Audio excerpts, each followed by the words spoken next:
తెలుగు చలనచిత్ర పరిశ్రమలోకి ఏం మాయ చేశావే అనే సినిమా ద్వారా అడుగుపెట్టిన సమంత అనతి కాలంలోనే స్టార్ హీరోలందరి సరసన నటించి మంచి పేరు దక్కించుకుంది. మరొక వైపు అక్కినేని వారసుడిగా ఇండస్ట్రీలోకి అడుగుపెట్టిన నాగచైతన్య కూడా తన నటనతో అందరి ప్రశంసలు అందుకున్నారు. ఇక వీరిద్దరూ తొలి సినిమాలో నటించినప్పుడే ప్రేమలో పడ్డారు. దాదాపు 7 ఏళ్ల పాటు పెళ్లి కోసం ఎదురుచూసిన ఈ జంట పెద్దలను ఒప్పించి మరీ వివాహం చేసుకున్నారు. 4 ఏళ్లు వైవాహిక జీవితంలో సంతోషంగా ఉన్న ఈ జంట అనూహ్యంగా విడిపోయారు. మీ పెట్స్ కి గ్రూమింగ్ నుంచి బర్త్డే సెలబ్రేషన్స్ వరకు అన్నింటిలో మంచి ఆఫర్స్ ని మాయా టైల్స్ అండ్ ట్రయల్స్ వారు మీ ముందుకి తీసుకుని వచ్చారు. ఎక్కడో కాదు, మన బాజ్పల్లిలో. Phone number 8985555318.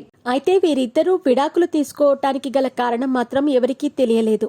ఇప్పటికే ఎన్నో పుకార్లు వినిపించినా అవన్నీ కూడా రూమర్స్ గానే మిగిలిపోయాయి.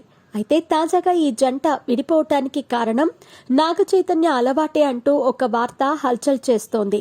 అసలు విషయంలోకి వెళితే నాగార్జున వారసుడిగా ఇండస్ట్రీలోకి అడుగుపెట్టిన నాగచైతన్య ఇప్పటి వరకు కమర్షియల్ సక్సెస్ ఆయన ఖాతాలో ఒకటి కూడా లేదనే చెప్పవచ్చు.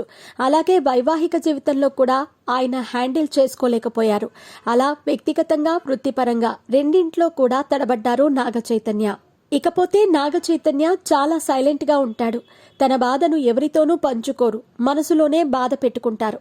తాగినప్పుడు మాత్రం ఒంటరిగా కూర్చొని తన బాధను బయట పెడతారు. ఇలా చేయటం సమంతకు నచ్చలేదట. నీ మనసులో ఏదైతే ఉందో ఎవరితోనైనా పంచుకో, ఆ అలవాటు మానుకోవాలి అంటూ ఎన్నోసార్లు నచ్చ చెప్పిందట. కానీ నాగచైతన్య అలవాటును మార్చుకోకపోవటం వల్లే సమంత విసిగిపోయి అతడికి దూరమైందని సమాచారం. ఇక ప్రస్తుతం నాగచైతన్య శోభితను పెళ్లి చేసుకోబోతున్నారు.